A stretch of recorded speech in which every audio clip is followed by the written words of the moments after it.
नमस्कार. बऱ्याच पालकांचा असा प्रश्न असतो, की आमची मुलं औषधच पीत नाहीत. ते औषधं रडून-रडून बाहेर काढतात. तर मग डॉक्टर तुम्हीच देताना औषधं कमी द्या. तर असं नाही.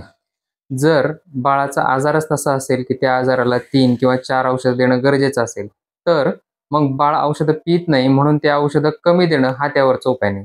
तर बाळाला आपल्या औषध कसं पाजायचं, आपल्या मुलींना औषध कसं पाजायचं, हे आपण शिकून घेतलं पाहिजे. तर ज्यांची मुलं जास्त औषधं पीत नसतील, जनरली सगळीच मुलं अशी असतात, की औषधं प्यायला नकोच म्हणतात. तर कुठला एखादा असा फ्लेवर आहे का, की जो तुमच्या मुलांना किंवा बाळाला आवडत नाही, ते बाहेरच काढतात. तो एक ऑब्झर्वेशननी नोटीस करा आणि डॉक्टरांना सांगा पुढच्या वेळी, की तुम्ही या फ्लेवरचं औषध देऊ नका.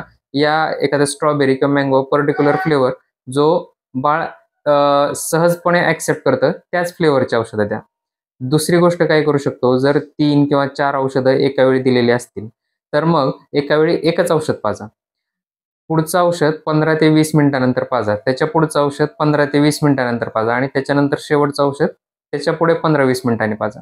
याने काय होईल, की जर एखाद्या औषधाचा फ्लेवर आवडत नसेल किंवा ते औषध कडू लागल्यामुळे बाळाने उलटी करून बाहेर काढलं, तरी देखील त्याआधी पाजलेलं औषध 20 मिनिटापूर्वी पाजलेलं असेल आणि ते ऑलरेडी पचलेलं असेल. त्यामुळं जे औषध बाहेर काढलेलं आहे, तेच औषध डबल पाजावं लागेल. त्या पूर्वीचं औषध परत द्यायची गरज नाही.